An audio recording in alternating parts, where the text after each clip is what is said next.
नमस्कार दोस्तों, study India YouTube official channel पर आप सभी का स्वागत है। साथियों, आप सब बिहार दरोगा व बिहार पुलिस की तैयारी में तन मन धन से लगे होंगे। आपके तैयारी के इसी क्रम में मैं आप सभी के बीच मगध साम्राज्य तथा बिहार में इसके प्रभाव के संदर्भ में चुनिंदा प्रश्नों को लेकर उपस्थित हुआ हूँ, जिसमें हम उन प्रश्नों के संक्षिप्त रूप से समझेंगे। ये प्रश्नों की श्रृंखला काफ़ी महत्वपूर्ण है तथा विगत वर्षों में पूछा गया है। आगे बढ़ने से पहले आप सभी से अनुरोध है कि चैनल को सब्सक्राइब, लाइक व शेयर कर दें, ताकि आपकी सफलता में हम तत्पर होकर आपके लिए परीक्षा की दृष्टि से महत्वपूर्ण प्रश्नों को लेकर आते रहें। तो आइए आज के प्रश्नों की श्रृंखला को आगे बढ़ाते हुए शुरुआत करते हैं। प्रथम प्रश्न है, मगध राजवंश का प्रतापी राजा बृहद्रथ का उल्लेख इनमें से किस में था? ऑप्शन 1 है महाभारत, ऑप्शन 2 पुराण, ऑप्शन 3 बौद्ध ग्रंथ, ऑप्शन 4 इनमें से सभी।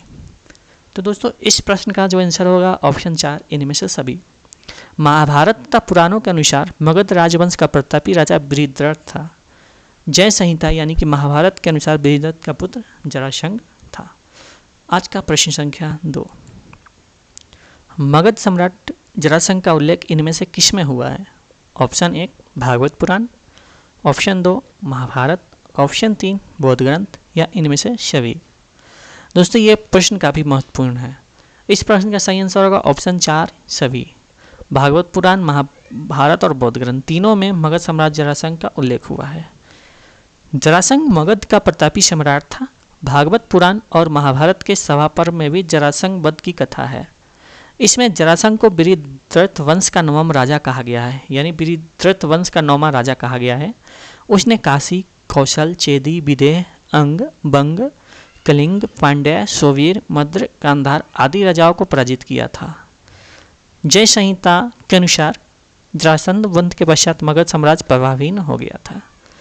आज के प्रश्न श्रृंखला का तीसरा प्रश्न, मगध सम्राट बिंबिसार कितने हजार गांवों का अधिपति था? ऑप्शन है 70, 75, 80, 85। इस प्रश्न का सही आंसर होगा ऑप्शन 3 80।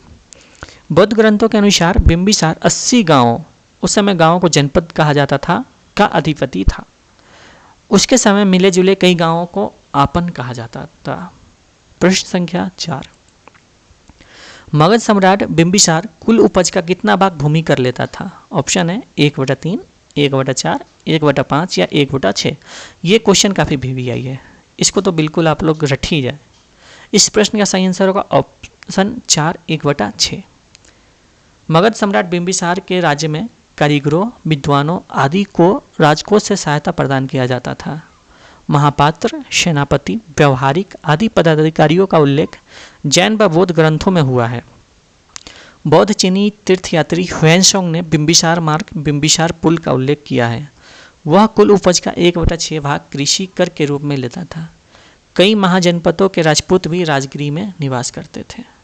प्रश्न संख्या 5, मगध सम्राट बिंबिसार को सैन्य क्यों कहा जाता था? ऑप्शन 1 है अस्थायी सेना बनाकर रखी थी, ऑप्शन 2 उसके पास अस्थायी सेना थी, ऑप्शन 3 स्वयं सेनापति था या ऑप्शन 4 वह सैन्य व्यवस्था खत्म कर दी थी। इस प्रश्न का सही आंसर होगा ऑप्शन 1 उसके पास अस्थायी सेना थी। बिंबिसार प्रथम भारतीय शासक था जिसने अस्थायी सेना बनाकर रखी थी, जिसके कारण उसे सैन्य भी कहा जाता था। उसने पहली बार हाथी का प्रयोग युद्ध के दौरान किया था। प्रश्न संख्या 6, गौतम बुद्ध मगध के किस राजा के शासनकाल में बुद्धत्व की प्राप्ति हुई थी?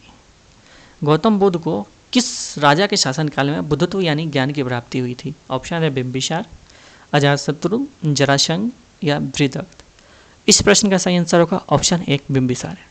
बिंबिसार के शासनकाल में गौतम अथवा सिद्धार्थ ने गया के निरंजना नदी के किनारे, जो कि वर्तमान बोध गया है, के एक पीपल वृक्ष के नीचे सर्वोच्च ज्ञान की प्राप्त किया था।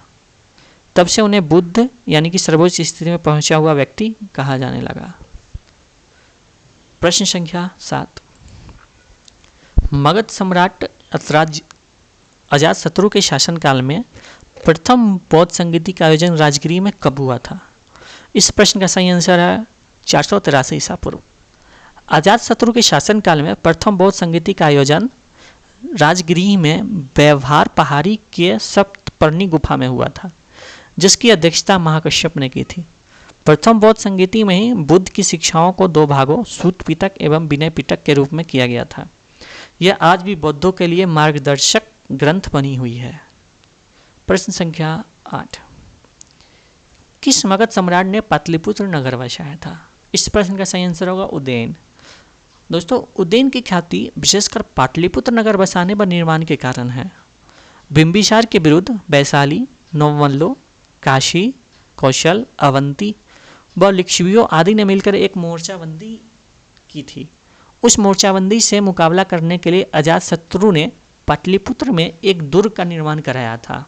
यह दुर्ग सोन तथा गंगा के संगम पर, अब यह संगम पटना से कई मील पश्चिम हटाया है, एक कुटिल कोण में अवस्थित था। इसके पूर्व लिच्छवी सैनिक, व्यापारी आदि गंगा पार कर पाटली ग्राम में महीनों पड़ाव डाले रहते थे। गंगा तथा सोन नदी के माध्यम से व्यापार हुआ करता था, इसलिए भी यह क्षेत्र काफ़ी महत्वपूर्ण थी। चुंगी को लेकर लिच्छवियों और अजातशत्रुओं के सैनिकों के बीच इससे पूर्व भी लड़ाई होती थी या वे आपस में टकराते रहते थे। प्रश्न संख्या 9, किस मगध सम्राट ने अपने दरबार में चाणक्य को अपमानित किया था? इस प्रश्न का सही आंसर है घननंद। दोस्तों, घननंद का नाम धन एकत्र करने की अपार लालसा के कारण उसका नाम ही घननंद पड़ा।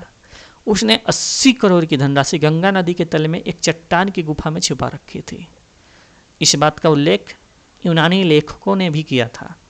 सिकंदर ने धननंद की शक्ति का पता तक्षशिला में ही लगा लिया था। ग्रीक इतिहासकारों ने धननंद को अग्रमिश अथवा जैनद्रमिश भी कहा है। अभिमान से वशीभूत व अहंकारी धननंद ने अपने दरबार में चाणक्य यानी कि विष्णुगुप्त को अपमानित किया था।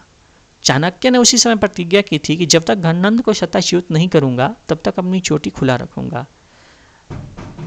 इसके बाद में चंद्रगुप्त मौर्य ने चाणक्य की सहायता से घननंद की हत्या कर नंद वंश का यानी कि 322 से 323 ईसा पूर्व में था अंत कर दिया। प्रश्न संख्या 10, किस सम्राट ने भारत में सर्वप्रथम केंद्रीकृत व्यवस्था स्थापित किया था? सेंट्रलाइज गवर्नमेंट किसने स्थापित किया था? इस प्रश्न का सही आंसर है चंद्रगुप्त मौर्य। दोस्तों, मौर्य राजवंश का संस्थापक चंद्रगुप्त मौर्य था, जिसने मगध सम्राट धननंद को पराजित कर सत्ता पर आसीन हुआ था। पिछले प्रश्न में हमने इस पर चर्चा किया है। धननंद पर चंद्रगुप्त की विजय गाथा का वर्णन नाटककार विशाखदत्त द्वारा रचित नाटक मुद्रा राक्षस में वर्णित है। चंद्रगुप्त मौर्य अपने गुरु विष्णुगुप्त यानी चाणक्य की सहायता से मगध के राज सिंहासन पर 321 ईसा पूर्व में सत्तारूढ़ हुआ था। वह प्रथम भारतीय राजा था जिसने बृहत्तर भारत पर अपना शासन स्थापित किया था। आज के प्रश्न श्रृंखला में इतनी ही, और ये काफ़ी महत्वपूर्ण प्रश्न श्रृंखला है। इस इतने क्वेश्चन से एक ना एक क्वेश्चन पक्का बिहार पुलिस में आएंगे। ये पिछले पूछे गए प्रश्नों से हमने ये प्रश्न उठाया और इस पर काफ़ी विस्तृत रूप से चर्चा की है। तो दोस्तों, आज के श्रृंखला में बस इतना ही। मिलते हैं नेक्स्ट एपिसोड में। तब तक आप लोग सेट बनाएं व मेहनत करते रहें। वर्दी जरूर आप लोग को मिलेगी। चलिए मिलते हैं नेक्स्ट एपिसोड में। जय हिंद।